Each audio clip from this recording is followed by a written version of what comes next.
Hello students, in today's class we shall discuss third chapter in part A, that is organization of data. In my previous classes we have learned second chapter, that is collection of data. How to collect data? Investigator uses different methods to collect data. ಸಂಶೋಧಕನು ಅಂಕಿಅಂಶವನ್ನು ಅಥವಾ ದತ್ತಾಂಶವನ್ನು ಸಂಗ್ರಹಿಸುವುದಕ್ಕೋಸ್ಕರ ಬೇರೆ ಬೇರೆ ವಿಧಗಳನ್ನು ಅಥವಾ ವಿಧಾನಗಳನ್ನು ಬಳಸ್ತಾನೆ. So ಅದರಲ್ಲಿ ನಾವು discuss ಮಾಡಿರೋದು first one is personal interview by approaching a party directly. Second one telephone interview collecting information over phone. And third one is mailing questionnaire. So ಅಂಚೆ ಪ್ರಶ್ನಾವಳಿಯ ಮೂಲಕ ಮಾಹಿತಿಯನ್ನು ಕಲೆ ಹಾಕೋದು. ಸೊ ಹೀಗೆ ಮಾಹಿತಿಯನ್ನು ಸಂಗ್ರಹಿಸಿದ ನಂತರ data should be arranged or organised systematically. So before arranging or organising data, collected data would be raw data. ದತ್ತಾಂಶವನ್ನು ಸರಿಯಾದ ರೀತಿ ಸಂಘಟನೆ ಮಾಡುವುದಕ್ಕಿಂತ ಮುಂಚೆ ಅಥವಾ ಅದನ್ನು ವ್ಯವಸ್ಥಿತವಾಗಿ ಕ್ರಮಬದ್ಧವಾಗಿ ಅರೇಂಜ್ ಮಾಡುವುದಕ್ಕಿಂತ ಮುಂಚೆ ಆ ದತ್ತಾಂಶವು ಕಚ್ಚಾ ದತ್ತಾಂಶವಾಗಿರುವಂಥದ್ದು. So what is that raw data? Let us discuss that in chapter 3 organisation of data, ದತ್ತಾಂಶದ ಸಂಘಟನೆ ಅಂಥೇಳಿ. So raw data is nothing but unclassified data. So unclassified data ಅಂತ ಹೇಳಿದರೆ ಏನು? Unclassified data is nothing but ವರ್ಗೀಕರಿಸಲ್ಪಡದೇ ಇರುವಂತಹ ದತ್ತಾಂಶ. ದತ್ತಾಂಶವನ್ನು ವ್ಯವಸ್ಥಿತವಾಗಿ ಕ್ರಮಬದ್ಧವಾಗಿ ಗುಂಪುಗಳಾಗಿ ವರ್ಗೀಕರಿಸದೇ ಇರುವಂತಹ ದತ್ತಾಂಶವನ್ನು ನಾವು ಏನಂತ ಕರಿತೇವೆ? ಅನ್ಕ್ಲಾಸಿಫೈಡ್ ಡೇಟಾ ಅಂತ ಕರಿತೀವಿ. ಸೊ ಇದು ನಿಮಗೆ 1 ಮಾರ್ಕಿಗೆ ಹೆಚ್ಚಾಗಿ ಕೇಳುವಂತಹ question. What is raw data? What is raw data? Unclassified data is called raw data. ವರ್ಗೀಕರಿಸಪಡದೇ ಇರುವಂತಹ ದತ್ತಾಂಶವನ್ನು ನಾವು ಕಚ್ಚಾ ದತ್ತಾಂಶ ಅಂತ ಕರಿತೀವಿ. Next, how to classify such collected data? By using different methods, investigator collects data. Then after that, how to organize them? How to classify them? How to arrange or group such collected data? So collected data should be organized or classified properly or systematically. Isn't it? So raw data ಅಂತಿದ್ದಾಗ ನಮಗೆ ಆ ರಾ ಡೇಟಾದಲ್ಲಿ ಯಾವುದೇ ರೀತಿಯ ಒಂದು ಕನ್ಕ್ಲೂಷನ್ಗೆ ಬರುವಂಥದ್ದು ತುಂಬಾ ಕಷ್ಟ. For example, raw data of census of population. So government of India conduct census every 10 years, isn't it? That we have learned before. So ಈ ಸೆನ್ಸಸ್ಸಲ್ಲಿ ಕಲೆ ಹಾಕಿದಂತಹ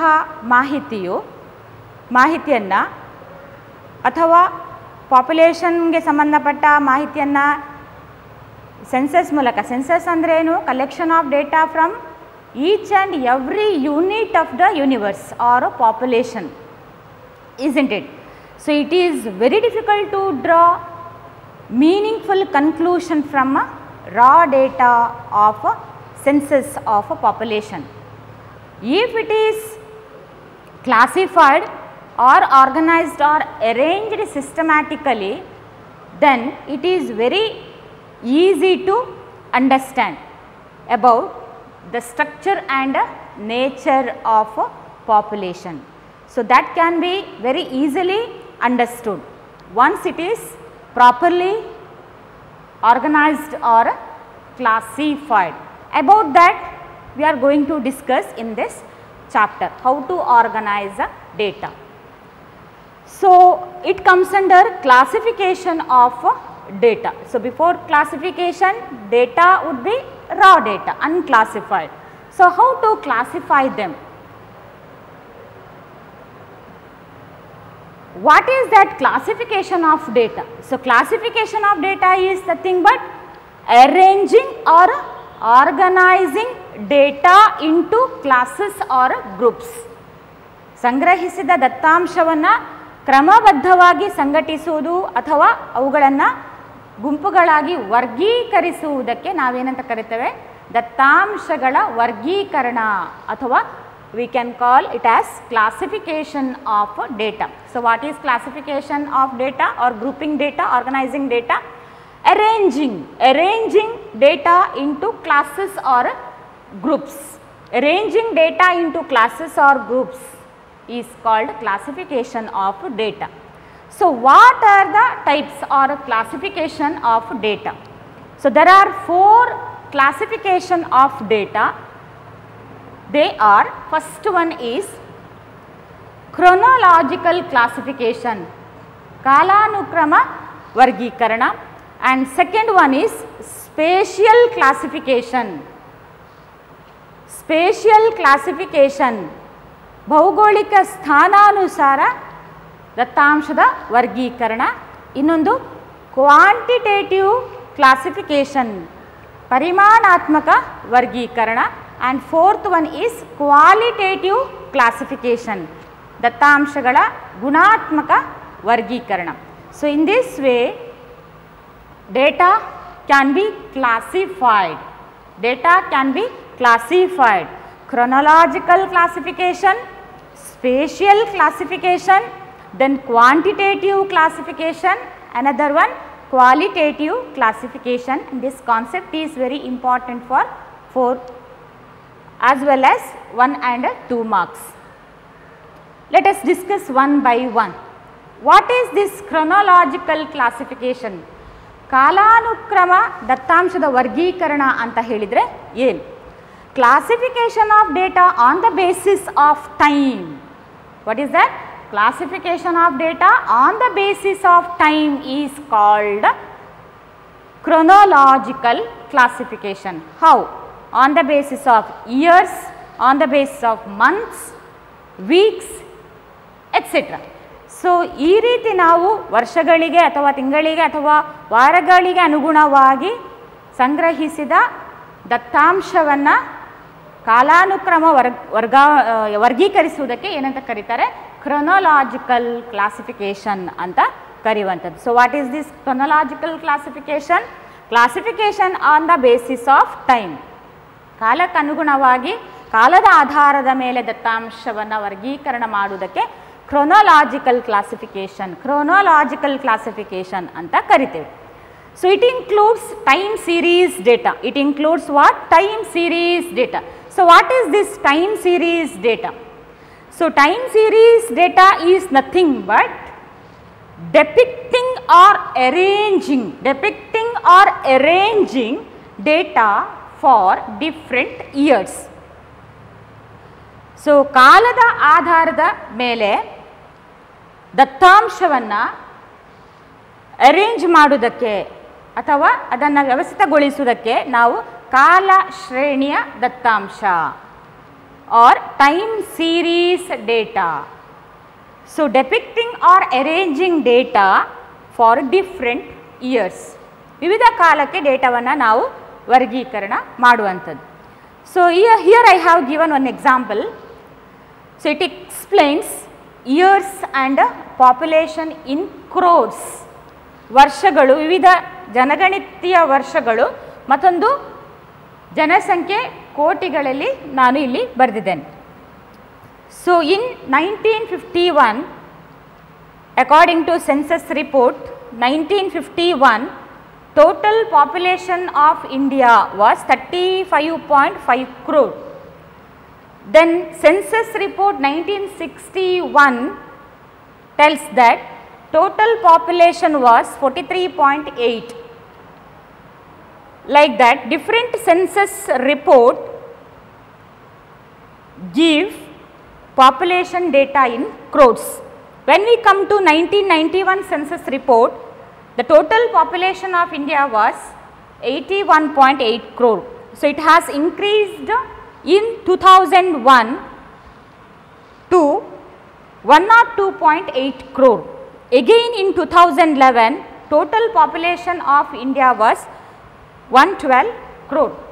So, over the years, population of India has been increasing. ಬೇರೆ ಬೇರೆ ಜನಗಣತಿಯ ವರ್ಷಕ್ಕೆ ನಾವು ನೋಡಿದಾಗ ಭಾರತದ ಜನಸಂಖ್ಯೆ ಹೆಚ್ಚಳ ಆಗ್ತಾ ಇರುವಂಥದ್ದನ್ನು ನಾವು ಈ ಟೇಬಲಲ್ಲಿ ನೋಡ್ತೇವೆ. ಇದು ಕಾಲಕ್ಕೆ ಅನುಗುಣವಾಗಿ ದತ್ತಾಂಶವನ್ನು, ಜನಸಂಖ್ಯೆಯ ದತ್ತಾಂಶವನ್ನು ಏನು ಮಾಡಿರುವಂಥದ್ದು, ಸಿಸ್ಟಮ್ಯಾಟಿಕ್ ಆಗಿ ಅರೇಂಜ್ ಮಾಡಿರೋದು. ಸೊ ಈಗ ನೋಡಿ, ಇದೇ ರಾ ಡೇಟಾದಲ್ಲಿದ್ದರೆ ನಮಗೆ ಯಾವ ರೀತಿ ಪಾಪ್ಯುಲೇಷನ್ ಇನ್ಕ್ರೀಸ್ ಆಗಿದೆ ಅನ್ನುವಂಥದ್ದು ತುಂಬಾ ಕಷ್ಟ ಗೊತ್ತಾಗೋದು ಅಲ್ವಾ. ಸೊ ಇದನ್ನೇ ನಾವು ಕಾಲಕ್ಕನುಗುಣವಾಗಿ ಸಿಸ್ಟಮ್ಯಾಟಿಕ್ ಆಗಿ ಅರೇಂಜ್ ಮಾಡಿದಾಗ,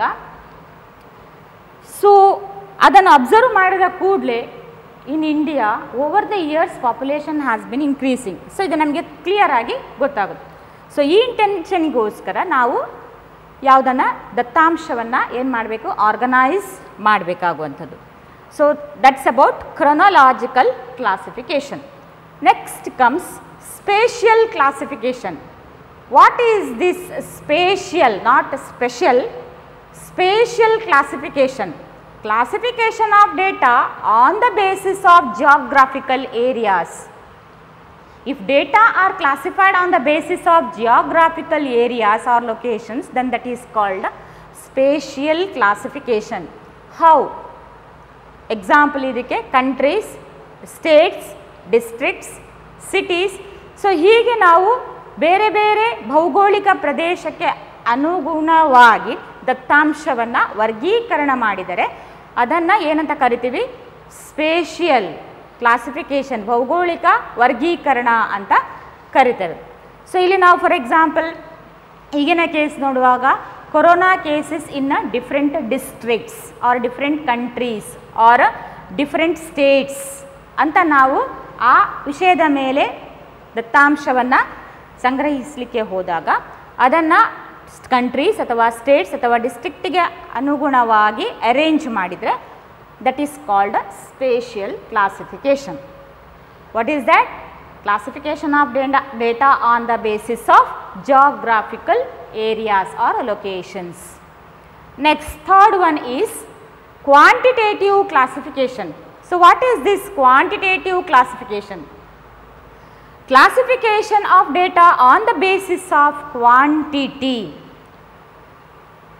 ಪರಿಮಾಣಾತ್ಮಕ ವರ್ಗೀಕರಣ, ದತ್ತಾಂಶವನ್ನು ಪ್ರಮಾಣಕ್ಕೆ ಅನುಗುಣವಾಗಿ ವರ್ಗೀಕರಿಸಿದರೆ ಅದನ್ನು ಪರಿಮಾಣಾತ್ಮಕ ವರ್ಗೀಕರಣ ಅಂತ ಕರಿತೇವೆ.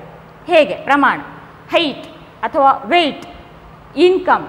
ಸೊ ಈ ರೀತಿಯ ಪ್ರಮಾಣಕ್ಕೆ ಅನುಗುಣವಾಗಿ ದತ್ತಾಂಶವನ್ನು ವರ್ಗೀಕರಣ ಮಾಡಿದರೆ that is called quantitative classification.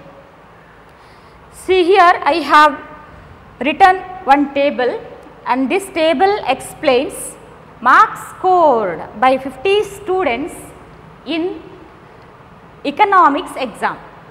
ಅರ್ಥಶಾಸ್ತ್ರ ಪರೀಕ್ಷೆಯಲ್ಲಿ 50 ವಿದ್ಯಾರ್ಥಿಗಳು ಅಬ್ಟೈನ್ ಮಾಡಿದ ಅಂತಹ ಮಾರ್ಕನ್ನು ನಾವು ಇಲ್ಲಿ ಸಿಸ್ಟಮ್ಯಾಟಿಕ್ ಆಗಿ ಅರೇಂಜ್ ಮಾಡಿದ್ದೇವೆ ಒಂದು ಟೇಬಲಲ್ಲಿ.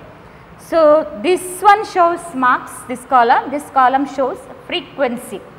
ಎಫ್ ಅಂತ ನಾವು ಸ್ಟ್ಯಾಟಿಸ್ಟಿಕ್ಸಲ್ಲಿ ಈ ಕಾಲಮನ್ನು ಕರಿತೇವೆ F column. F column indicates frequency, number of values in a particular class. ಈಗ ಇದು ಒಂದು ಕ್ಲಾಸು, ವರ್ಗ, ಕ್ಲಾಸ್ ಅಂದರೆ ವರ್ಗ, ಇದೊಂದು ವರ್ಗ class. This is another class with the 10 to 20, 20 to 30 is another class, like that 30 to 40, 40 to 50. ಈಗ 50 marks score ಮಾಡಿದರೆ 50 to 60 ಅಂತ ನಾವು ಇನ್ನೊಂದು ವರ್ಗವನ್ನು ಬರಬೇಕು. ಅದಕ್ಕೆ ಅದರದ್ದೇ ಆದ ಇಂಪಾರ್ಟೆನ್ಸ್ ಇದೆ. ಯಾವ ರೀತಿ ನಾವು ವ್ಯಾಲ್ಯೂಸ್, ಈ ಫ್ರೀಕ್ವೆನ್ಸಿಯನ್ನು ಎಕ್ಸ್ಕ್ಲೂಸಿವ್ ಮೆಥಡ್, 2 ಮೆಥಡ್ಸ್ ಇದೆ, ಎಕ್ಸ್ಕ್ಲೂಸಿವ್ ಮೆಥಡ್ ಮತ್ತು ಇನ್ಕ್ಲೂಸಿವ್ ಮೆಥಡ್. ಅದನ್ನು ನೆಕ್ಸ್ಟ್ ನಾನು ಎಕ್ಸ್ಪ್ಲೇನ್ ಮಾಡ್ತೇನೆ. ಇದು ನಾನು ಎಕ್ಸಾಂಪಲ್ಗೋಸ್ಕರ ತಗೊಂಡಿರುವ ಒಂದು ಟೇಬಲ್. ಸೊ ಇಲ್ಲಿ 0 to 10 ಮಾರ್ಕ್ಸಿನ ಒಳಗೆ ಬರುವಂತಹ ವಿದ್ಯಾರ್ಥಿಗಳು 10, 10 to 20 ಕ್ಲಾಸಲ್ಲಿ ಬರುವಂತಹ ವಿದ್ಯಾರ್ಥಿಗಳ ಸಂಖ್ಯೆ 5. ಸೊ ಏನು ಫ್ರೀಕ್ವೆನ್ಸಿ ಅಂದರೆ, what is frequency? Number of values, here it is 10 in a particular class, 0 to 10 class. ಇಲ್ಲಿ ಇದು number of values 5, in this class, 10 to 20 class. Number of values ಇಲ್ಲಿ 10 in 20 to 30 class. Number of value 5 30 to 40 class ಅಲ್ಲಿ. Number of values 20 40 to 50 class ಅಲ್ಲಿ. So ಈ ರೀತಿ systematic ಆಗಿ ನಮಗೆ 40 to 50 marks score ಮಾಡಿದ ವಿದ್ಯಾರ್ಥಿಗಳ ಸಂಖ್ಯೆ ಎಷ್ಟು? ಅದು 20. ನೋಡಿ ಸಿಸ್ಟಮ್ಯಾಟಿಕ್ ಆಗಿ ಅರೇಂಜ್ ಆಗಿದೆ, ನಮಗೆ ಈಸಿಯಾಗಿ ಅದು ಅರ್ಥ ಆಗುವಂಥದ್ದು. ಸೊ ಇಲ್ಲಿ 10 to 20 ಕ್ಲಾಸ್ ಒಂದು ಎಕ್ಸಾಂಪಲ್ ಆಗಿ ತಗೊಂಡ್ರೆ, ಸೊ ಇದಕ್ಕೆ ಈ ಕ್ಲಾಸಲ್ಲಿ ನಾವು ನೋಡುವಾಗ 2 ಮಿತಿಗಳಿದ್ದಾವೆ. It has 2 class limits. One is upper class limit that is 20, another one is lower class limit that is 10. ಮತ್ತೊಂದು ವರ್ಗ ಅಂತರ ಇದೆ, ವರ್ಗಾಂತರ ಅಂತ ಕರಿತೇವೆ, class interval. The difference between upper class limit and lower class. So upper ಮತ್ತು lower class ಲಿಮಿಟ್ನ ವ್ಯತ್ಯಾಸವನ್ನು ನಾವಿಲ್ಲಿ ವರ್ಗಾಂತರ ಅಂತ ಕರಿತೇವೆ. Here it is 10. ಯಾವುದೇ ಒಂದು ವರ್ಗವನ್ನು ತಗೊಳ್ಳಿ, ಕ್ಲಾಸನ್ನು ತಗೊಳ್ಳಿ. For example 20 to 30. 30 minus 20 gives us 10. 40 minus 30 gives us 10. 50 minus 40 gives us 10. So class interval in this class is 10. How to calculate that? Class interval, that is the difference between upper class and lower class. So ಇಲ್ಲೆಲ್ಲ ಬರುವಂಥದ್ದನ್ನು ನಾವು lower class ಅಂತ ಕರಿತೇವೆ, ಈ ಬದಿಗೆ ಬರುವಂಥದ್ದನ್ನು ನಾವು upper class, ಕ್ಲಾಸಿನ ಮೇಲ್ಮಿತಿ, ಕ್ಲಾಸಿನ ಕೆಳಮಿತಿ ಅಂತ ನಾವು ಕರಿತೇವೆ. ಸೊ ಇದು ವೆರಿ ಇಂಪಾರ್ಟೆಂಟ್. ನಾವು ಫ್ರೀಕ್ವೆನ್ಸಿಯ ಮೇಲೆ ಕ್ಲಾಸ್ ಬರೆದು ಕ್ಯಾಲ್ಕುಲೇಷನ್ ಮಾಡುವಾಗ this is very important. 2 methods, inclusive, exclusive, next ನಾನು ಎಕ್ಸ್ಪ್ಲೇನ್ ಮಾಡ್ತೇವೆ. ಸೊ ಇಲ್ಲಿ ಕ್ವಾಂಟಿಟೇಟಿವ್ ಕ್ಲಾಸಿಫಿಕೇಷನ್ ಅಂತ ಬಂದವಾಗ ಇದು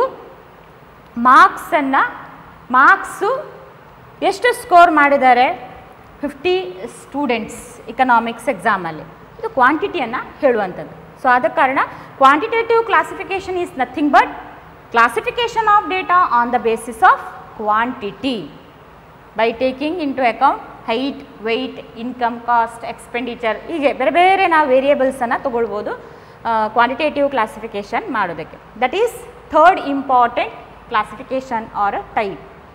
next fourth one. What is that? Qualitative classification. So what is qualitative classification? If data are classified on the basis of quality or attributes or characteristics, then that is called qualitative classification. ಗುಣಾತ್ಮಕ ವರ್ಗೀಕರಣ. ದತ್ತಾಂಶವನ್ನು ಕ್ವಾಲಿಟಿಗೆ, ಗುಣಕ್ಕೆ ಅಥವಾ ಅಟ್ರಿಬ್ಯೂಟ್ಸ್ಗೆ ಅಥವಾ ವಿವಿಧ ಲಕ್ಷಣಕ್ಕೆ ಅನುಗುಣವಾಗಿ ವರ್ಗೀಕರಣ ಮಾಡಿದರೆ ಅದನ್ನು ನಾವು ಕ್ವಾಲಿಟೇಟಿವ್, ಗುಣಾತ್ಮಕ ವರ್ಗೀಕರಣ ಅಂತ ಕರಿತೇವೆ.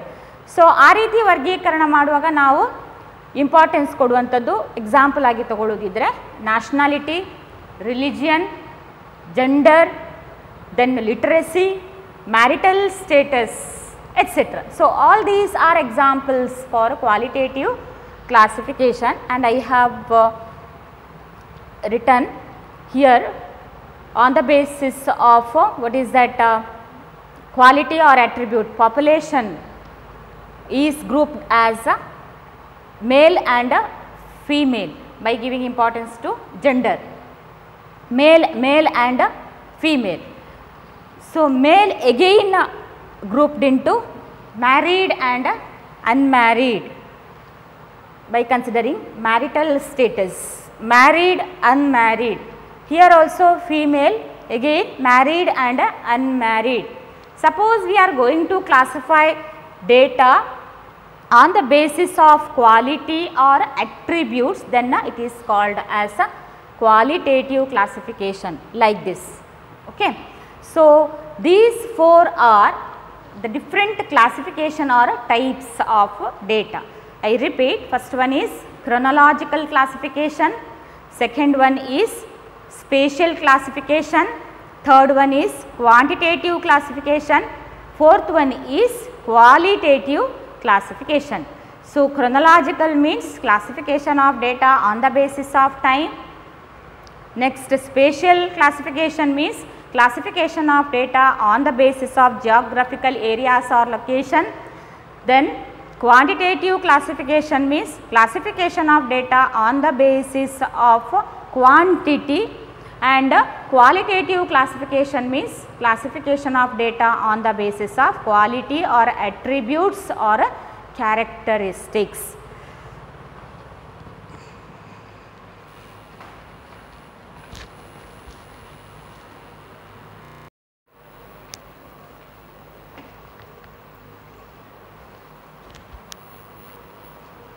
Next concept is variable. What is variable? I already told you the meaning of variable in my previous class. If value changes from unit to unit or from time to time, then that is called variable. Value changes from unit to unit or from time to time. ಅದನ್ನು ನಾವು variable ಅಂತ ಕರಿತೇವೆ. ಚಲಕ. ಮೌಲ್ಯವು ಘಟಕದಿಂದ ಘಟಕಕ್ಕೆ ಅಥವಾ ಕಾಲದಿಂದ ಕಾಲಕ್ಕೆ ಬದಲಾಗುವುದಿದ್ರೆ ಅದನ್ನು ನಾವು ಚಲಕ ಅಂತ ಕರಿತೇವೆ. For example, economic variables like price, demand, supply, value, where value of price or demand or supply changes from time to time. So that's about economic variables. So variable anta helidre value changes from time to time. There are two types of variable. Variable alli eradu vidhagalide. First one is continuous variable and second one is discrete variable. ಒಂದು ಸತತ ಚಲಕ, ಇನ್ನೊಂದು ಅಸತತ ಚಲಕ. What is this continuous variable? This continuous variable assumes all possible values in the given range. Continuous variables assumes all possible values in the given range. ಎಲ್ಲ ಸಾಂಖ್ಯಿಕ ಮೌಲ್ಯಗಳನ್ನು ಒಳಗೊಂಡಿದ್ದರೆ ಅದನ್ನು ನಾವು continuous ಸತತ value, ಸತತ continuous variable ಅಂತ ಕರಿತೇವೆ. For example, height, weight, time. So ಇಲ್ಲಿ ನಮಗೆ ಫ್ರ್ಯಾಕ್ಷನ್ ವ್ಯಾಲ್ಯೂ ಇದೆ, ಹೋಲ್ ನಂಬರ್ಸ್ ಇದೆ, ಫ್ರ್ಯಾಕ್ಷನ್ ವ್ಯಾಲ್ಯೂ ಇದೆ, ಅಥವಾ ಡೆಸಿಮಲ್ ಇದೆ ಅಲ್ವಾ. ಎಲ್ಲ ಥರನಾದ ವ್ಯಾಲ್ಯೂವನ್ನು ಕೂಡ ಈ ಕಂಟಿನ್ಯೂಸ್ ವೇರಿಯೇಬಲ್ ಒಳಗೊಂಡಿರುವಂಥದ್ದು. ಅದಕ್ಕೆ it assumes all possible values. So ಇಲ್ಲೊಂದು ಎಕ್ಸಾಂಪಲ್ ಕೊಟ್ಟಿದ್ದಾನೆ ಒಂದು ಚಿಕ್ಕ ಟೇಬಲಲ್ಲಿ. So it gives us details of age and number of people. So here I have written in class 0 to 10, 10 to 20, then 20 to 30. Here it is 20 to 30. And number of people 25 ಇದ್ದಾರೆ. 0 to 10 age ಅಲ್ಲಿ ಬರುವಂತಹ frequency ನಾವು ಹೇಳಿದ್ರೆ 25 people they come age between 0 to 10. 30 people they come age between 10 to 20, like that 45 people come age between 20 to 30. So ಇಲ್ಲಿ ನೋಡಿ ಎಲ್ಲ ಥರನಾದ value ಇದೆ. 0 ನಂತರ 0.5 ಇದೆ, ಅಥವಾ 3 ತಿಂಗಳು 3.5 ತಿಂಗಳ ಮಗು ಇರ್ಬೋದು, ಅಥವಾ 5 ವರ್ಷದ ಮಗು, 5.5 ವರ್ಷದ್ದು, 8.5, 9.5 ವರ್ಷದ ಮಗು. ಸೊ ಇದು ಎಲ್ಲ ಏಜಿನವರು ಒಟ್ಟು 25 ಇರುವಂಥದ್ದು. ಸೊ ಆ ರೀತಿಯ ಪಾಯಿಂಟ್ ವ್ಯಾಲ್ಯೂವನ್ನು ಕೂಡ, ಡೆಸಿಮಲ್ ವ್ಯಾಲ್ಯೂವನ್ನು ಕೂಡ ಈ continuous variable ಒಳಗೊಂಡಿರುವಂಥದ್ದು.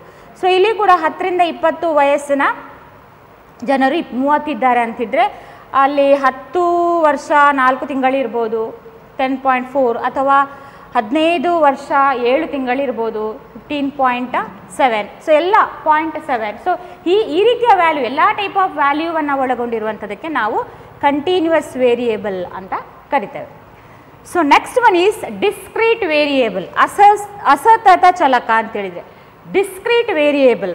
So it assumes only some specified values, only some specified values, ಕೆಲವು ನಿರ್ದಿಷ್ಟ ಮೌಲ್ಯಗಳನ್ನು ಮಾತ್ರ ಒಳಗೊಂಡಿದ್ದರೆ ಅದನ್ನು ನಾವು ಡಿಸ್ಕ್ರೀಟ್ ವೇರಿಯೇಬಲ್ ಅಂತ ಕರಿತೇವೆ. For example, number of children in a family, number of students in a class room, then number of books in a library. ನೋಡಿ, ಒಂದು ಕುಟುಂಬದಲ್ಲಿರುವ ಮಕ್ಕಳ ಸಂಖ್ಯೆ, ಅಲ್ಲಿ 3.5 ಮಕ್ಕಳು 4.5 ಮಕ್ಕಳು ಅಂತ ಇಲ್ಲ. Here value jumps from one value to another. It doesn't take any intermediate value, like ನಾನು ಆಗಲೇ ಹೇಳಿದೆ 3.5 ಮಕ್ಕಳು 4.5 ಅದು ಅಸಂಬದ್ಧ ಅಲ್ವಾ. ಆ ರೀತಿ ಇರದೇ ಇದ್ದರೆ ಅವಾಗ ಅದು ಎಲ್ಲಿ ಬರುವಂಥದ್ದು, ಡಿಸ್ಕ್ರೀಟ್ ವೇರಿಯೇಬಲಲ್ಲಿ ಬರುವಂಥದ್ದು. ಇಲ್ಲೊಂದು ಎಕ್ಸಾಂಪಲ್ ಕೊಟ್ಟಿದ್ದಾನೆ. In a college there are 4 sections A, B, C, D in commerce or science stream, and number of students I have given here in different sections. A section has 70 students, B has 60, C has 80 and D has 70 students. So ಇಲ್ಲಿ ವಿದ್ಯಾರ್ಥಿಗಳ ಸಂಖ್ಯೆ 70 ಇದ್ದಾಗ ಅಲ್ಲಿ 70 ಅಂತ ಹೇಳುವುದಿದ್ರೆ ಅದು ತಪ್ಪು ಅಲ್ವಾ, ಹಾಗೆ ಬರುವುದಿಲ್ಲ ವಿದ್ಯಾರ್ಥಿಗಳ ಸಂಖ್ಯೆ. ಸೊ ಅಂತಹ ವ್ಯಾಲ್ಯೂ ಎಲ್ಲಿ ಬರುವಂಥದ್ದು ಅಂತ ಹೇಳಿದರೆ ಅದನ್ನು ನಾವು ಡಿಸ್ಕ್ರೀಟ್ ವೇರಿಯೇಬಲಲ್ಲಿ ಗ್ರೂಪ್ ಮಾಡ್ತೇವೆ. ಸೊ ಇಲ್ಲಿ ನಾವು ಸೆಕ್ಷನ್ಸನ್ನು ಬರೆದೇವೆ, ಇಲ್ಲಿ ಸ್ಟೂಡೆಂಟ್ಸ್ ಅಂತ ಕೊಟ್ಟಿದ್ದೇನೆ ನಾನು. ಸೊ ಇಲ್ಲಿ A, B, C, D are different sections in a particular stream. 70, 60, 80, 70 are number of students in respective sections. So ಇದು ಡಿಸ್ಕ್ರೀಟ್ ವೇರಿಯೇಬಲ್. ಸೊ ನೋಡಿ, number of books in a library, ಅಲ್ಲಿ 1.5 ಬುಕ್ 2.5 ಬುಕ್ ಅಂತಿಲ್ಲ, 1, 2 ಅಥವಾ 20, 40,000. So ಈ ರೀತಿ ವ್ಯಾಲ್ಯೂವನ್ನು ನಾವು ಹೊಂದಿರುವಂಥದ್ದಲ್ಲಿ. Number of children in a family ಅಥವಾ students in a class. So ಇಲ್ಲಿ value jumps it doesn't take any intermediate value like decimal ಅಥವಾ ಫ್ರಾಕ್ಷನಲ್ ವ್ಯಾಲ್ಯೂ ಇಲ್ಲಿ ಬರಲ್ಲ.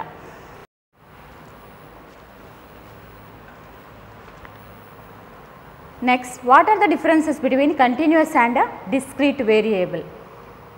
Here I have written continuous variable in one column and a discrete variable in another column. So continuous variable assume all possible values in the given range. Discrete variable assume only some specified values in the given range. It has classes and class intervals. It has classes and class intervals. Difference between upper and lower class limit 10 ಇಲ್ಲಿ class interval.